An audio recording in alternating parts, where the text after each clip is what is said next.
welcome to the Merri-Cast, the show that puts you on the fast track to business confidence. I've been in business 10 years, and I have found that my success has come as much through the confidence I've gained over time as through any skills or talents that I ever had. The people I interview have either given me that confidence directly or inspired me in other ways. I'm so excited to have Terri Vincent in this week's Merri-Cast. She's a world-renowned coach and mentor. More importantly to me, she's my mentor. So I asked her if she would spread a little of her magic dust for listeners, and she agreed. In this frank interview, she will explain how she became incredibly successful in her field, but not really in the right way. She became exhausted through behaving with what she now calls ego-driven overconfidence. Only when she realised that only by behaving with authentic confidence could she rebuild her business for long-term success. I started, though, by asking Terri how she became a coach in the first place. It's taken me a little bit of time to actually come to the position in my life when I could confidently say that, like I'm a business coach and I mentor business owners, entrepreneurs and coaches. And it was really tough because for me, it was about turning that page on that certainty and that confidence for myself.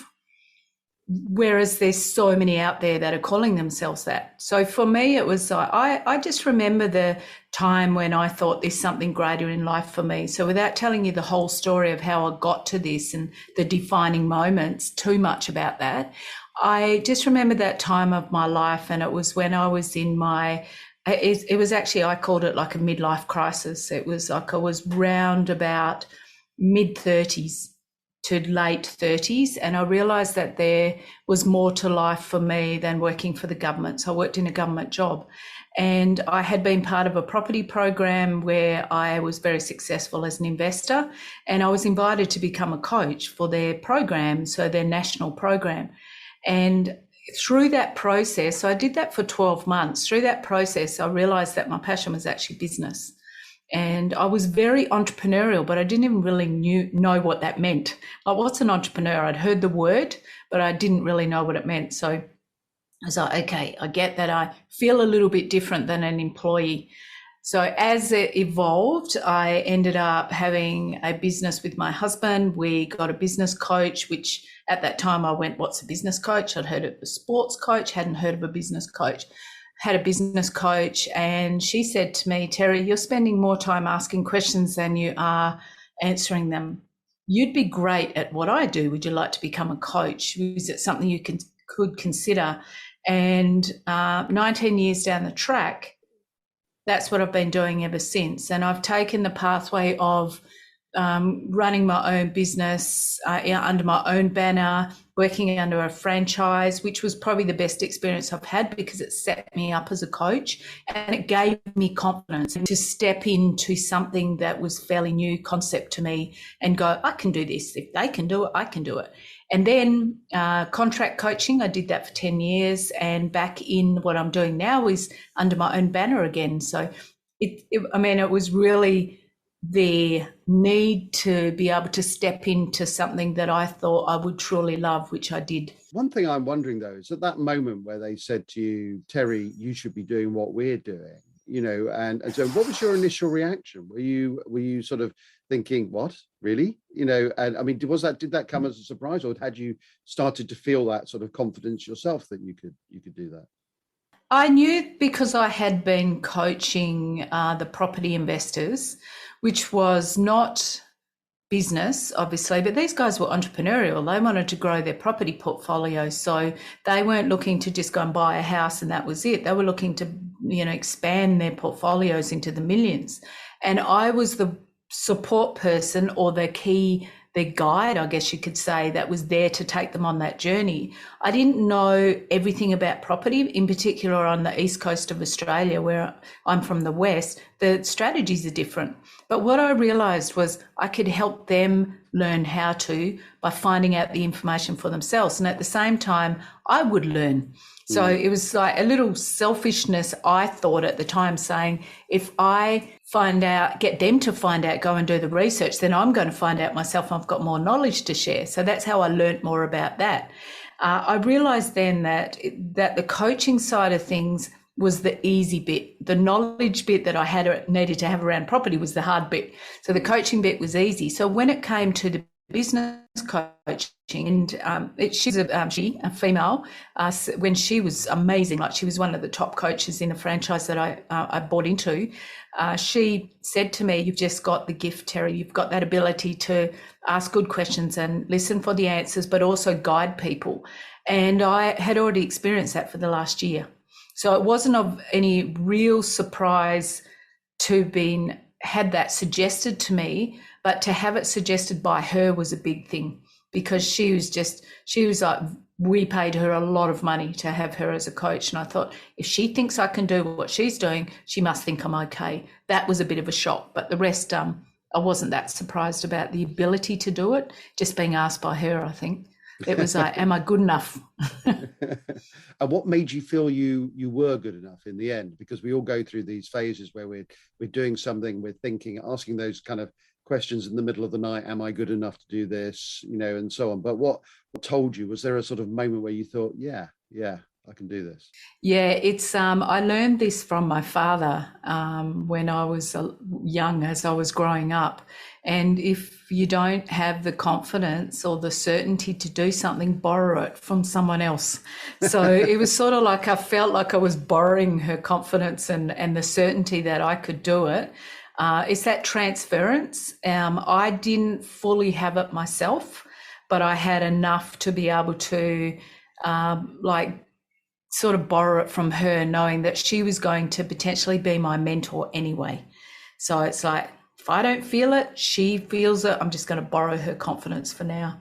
And that's how a lot of people do get through life. Then they don't have that confidence themselves, but they lean on others that do have it in order to be able to get that transference until they've got it themselves. There must have been a moment though where you borrowed confidence to start with, but then after a while it must have sort of morphed somehow into sort of the Terri Vincent inner confidence. I mean, was there a moment where you thought, well, I don't need to borrow anymore because I've got my own style and so on? How long did it take you to get that kind of level of confidence?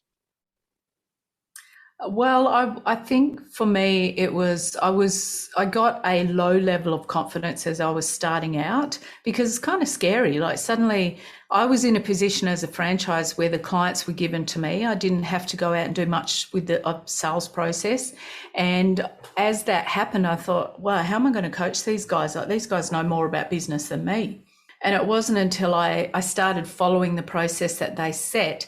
And it was just like, just follow the process, Terri. You'll be right. And, there was some that were a little bit too high level for me that I wasn't ready for. And that dropped my confidence. But then I got my flow, and that's when my confidence started to rise a little bit. But really, for me, where I made the mistake, and this is where it's called, overconfidence, or I don't know what you call it there. We call it being cocky. And where you just think that you're too good and that ego really kicks in. It was because the franchise that I was part of was led by a male, and it was 80% male, so it dominated. So it was a very male dominated industry at that time. And my confidence went from, am I good enough, to who says women can't do this? Because that's basically what we were told. We were told this is a man's world. The women will never be as successful as a man. So I chose to take on a challenge with a view that would boost my confidence. And I did become their top female coach globally. So, but it was ego confidence, which doesn't last, because you can't sustain it at that level. It becomes tiring, really tiring, trying to keep up. So that was where my confidence was sort of forced to a level by myself into ego, until I actually decided that wasn't working for me and I needed to find my own flow. And when I found my own flow, that's when I stepped into my real, true authenticity of who I am as a person, and not trying to be any other coach out there, just Terri. Like, I'm Terri. If you love me, you love me. If you don't, you don't. It's not my challenge. My thing is to be the best me I can be, and that's all I strive for every day. Why are you so passionate about that? Is it because it's a sort of sustainable confidence? What is it about authenticity that sort of rings true about you, which makes it authentic for you? Yeah, that's a great question. And I've got a definition that is my definition of this, and I'm going to read it out to you because I sat there for a long time and tried to work out, like, one of the things that I support clients with is authentic authority. And that is, how to be the best you can be with your market knowing who you are. That's the authority piece, but authenticity comes with it. So the definition for that is someone standing in their genuine, confident expression as an expert leading learner, being your best self. And I'll explain that. I'll break it down. So someone standing in their genuine, confident expression. So that is somebody saying, I am me, warts and all. I have faults, but I'm okay with that. Can I improve? Absolutely, I can. But this is me standing in the confidence of me right now, whatever that looks like. And as an expert leading learner, well, the leading learner part is about learning as much as we can to be able to boost our confidence to another level from a knowledge perspective. So that's the knowledge part of it. So the personal side of it is, being genuine. The leading learner is the knowledge and just being your best self. So I love this because everyone that I work with, and it's taken me a long time to get to this point, everyone that I work with, I find that the biggest challenge in the beginning is, can I do this? Because they want support to go from one point to another, or they have aspirations to achieve goals, or, they've got dreams. But the biggest thing that holds them back is their ability to be able to see they can do it. They may look at it and see it as a possibility, but then when they sit back and think about it, they go, but can I actually do this? And that's the challenge. So I've worked out from everything that I've experienced and myself is that this is truly, truly about that authenticity that we have within ourselves that gives us that confidence. And if we don't have that, it sort of it becomes challenging. Yeah, I think we all love the sound of authenticity, and we all want to believe that we're doing things authentically. But there must be moments, either with yourself or with clients, that you're talking to, where you see them sort of wandering away from that, or maybe slipping back into habits where they're not being as authentic. It must be a difficult thing to say to people, actually you're not being very authentic about that, and because you could get people feeling quite defensive about whether they're being sort of authentic or not. I mean, as a coach, how do you do that? Through stories, Trevor. Definitely through stories. So, it's like, and one of the main stories that I share, and I usually do this at the very beginning when I'm first connecting with people and taking them on a journey and saying, yes, I'm going to support you to make more money, all the things that you want to achieve in your business, whatever they are. But first and foremost, it is really about who you are and living into that true you. It's not who you become as much as it is being you.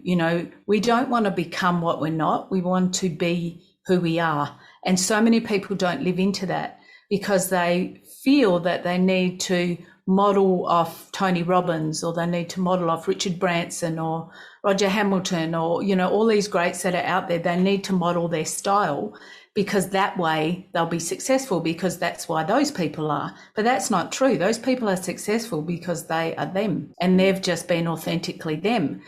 Well, the story that I share is when I first started coaching, I was told to fake it until I make it. And I did that for 5 years and I maintained it, but it was very tiring. I didn't enjoy it. And like I said, it wasn't until I got to that point when I went, you can't live up to being someone else. You have to be yourself, because naturally we're going to move from a professional perspective of trying to be someone else and then move back into our natural self when we're with our life partners, our children, family, friends. Friends will see us for who we are. So you don't want to be perceived as different people. And that's why authenticity for me is so important, because why should you conform?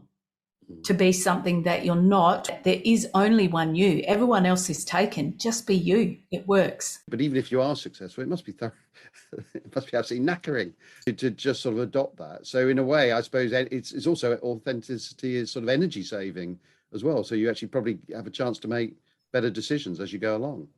Yeah, and that's the way that people can see it for themselves. It's like you asked about it must be hard, like saying to someone you're being inauthentic. The questioning is it's not saying that, it's the person recognizes it for themselves. So when they see that they're getting to a place of maybe not achieving the results they want because they're tired, they feel a sense of burnout or whatever, is, what are you doing that is causing that? And they realize it for themselves. And it's like getting in a car and driving a car when you've never driven a car before. You're trying to do something that doesn't come natural to you and you haven't learned, no one's taught you. You just go, I don't know what to press. I haven't ever experienced this before. I'm just going to give it a go. It's hard because it's stressful. And that's what being inauthentic is about. People pick it up for themselves because they can see, what is the, what comes up when you're being inauthentic is stress. It's disorganization. It's being out of passion. It's being out of flow, that path that can take you where you want to go to the easiest. You can't achieve that when you're inauthentic. It's like you need authenticity to get there, because otherwise, like I did for 5 years, and I became one of the most successful coaches in that franchise, and high six-figure coach, but I couldn't sustain it. It was way too tiring, and I went, like I was so close to being a 7-figure coach, smashed down to the ground. I had one client left. $2,000 a month was all I was getting into my bank after earning $50,000, $60,000 a month.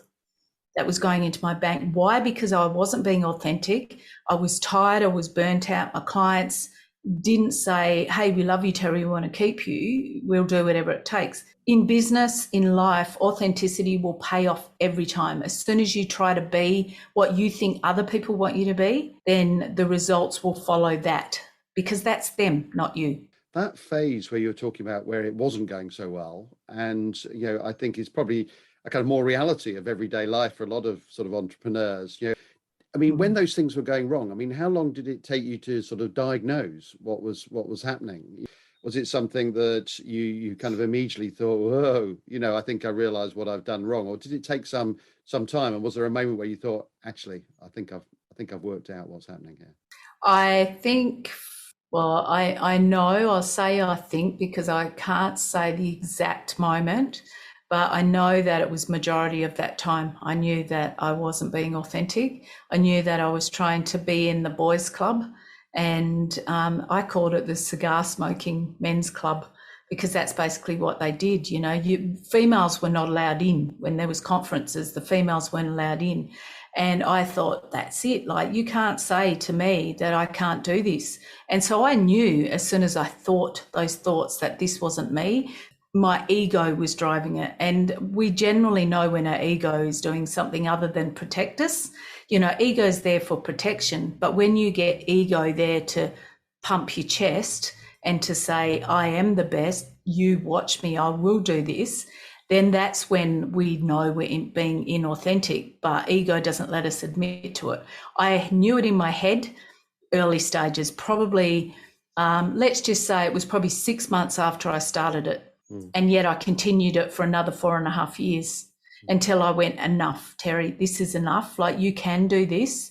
You have got an amazing ability to be able to coach these clients. Do it as you. Don't try to be this franchise or the franchise, or be you. And I had to actually sit back and release myself of all that energy. And I took 2 years out. I took 2 years out just to gather myself and to create a new truth for myself, because I'd been lost in that for too long. And this is a good message that I hope your listeners are really getting, that if you live too inauthentically, it can take you a long time to build up the authenticity again, because you've lived it for too long. You forget who you are. Yeah. Whereas your partners know, your life partner knows who you are. But from a professional perspective, you forget. You don't know what it's like to be in that position as you, because you haven't done it, or you haven't done it for such a long time. So You're now into a new exciting phase of what you're doing. I mean, can you just tell us about what's on your plate at the moment? Because I know this new year has kind of sort of heralded a new start for you. yeah, thanks, Trevor. Yeah, I definitely am loving what I'm doing at the moment. I've definitely found my flow again, and I'm actually looking to take business coaches potentially, but I'm finding I'm attracting coaches, so it's not all business coaches, on a seven-figure journey, and that is, which is all encompassing with authenticity. So my thing is, for you to get to seven figures, it's really about, you need to be you first. So we do a lot of work on that in the beginning. And yeah, like I've just launched one new program called the Authentic Wealth Accelerator, which speaks for itself. You know, it's like my titles of my programs have authentic or authenticity in it, because that's the key to the rest. The rest is strategy. Like, I can teach anyone strategy, or you can go Google strategy and find out for yourself. My thing is how to actually get coaches and even entrepreneurs, just, you know, people in general that would love to go to that next level, 5 figures, 6 figures, 7 figures plus, whatever that looks like for them, but loving the whole journey because they can be them. It's like sitting down and going, take a fresh breath of fresh air and saying, finally, I can breathe. That's how I feel with what I'm doing now. And I understand you're writing a new book as well. Could you tell us about that? I am. Thanks for asking that, Trevor. Yes, it will be released this year, and it's called Breaking the Seven-Figure Cycle. And it is a book for coaches to see how they can get out of that, breaking that ceiling, that point where they think that's as high as they can go, because seven figures just seems so out of reach. So, and it's a book that it's written specifically for business coaches, but it's a book that will be suitable for anyone to read, because let's face it, we just have a market, but most of our strategies suit all markets. So yeah, that will be coming out in the first half of this year. Great stuff. I mean, how can people find out more about you? Yeah, I do. I mean, I'm on LinkedIn. I'm on LinkedIn. I will say I'm more active on Facebook. So if they go and search me on Facebook, the reason being is that strategy has worked exceptionally well for my business.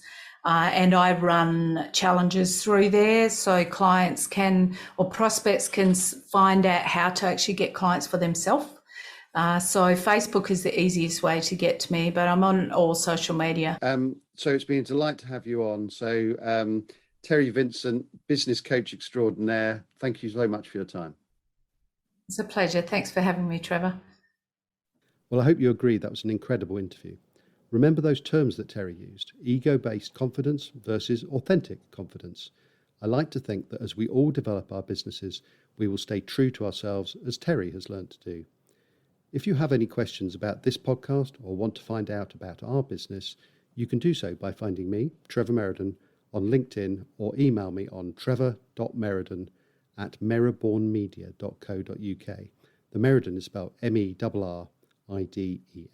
And please do share this podcast with someone who you think may be interested. It's available on Spotify, iTunes, and many other podcast providers. Well, that's about all we've got time for. I hope you enjoyed it, and see you soon.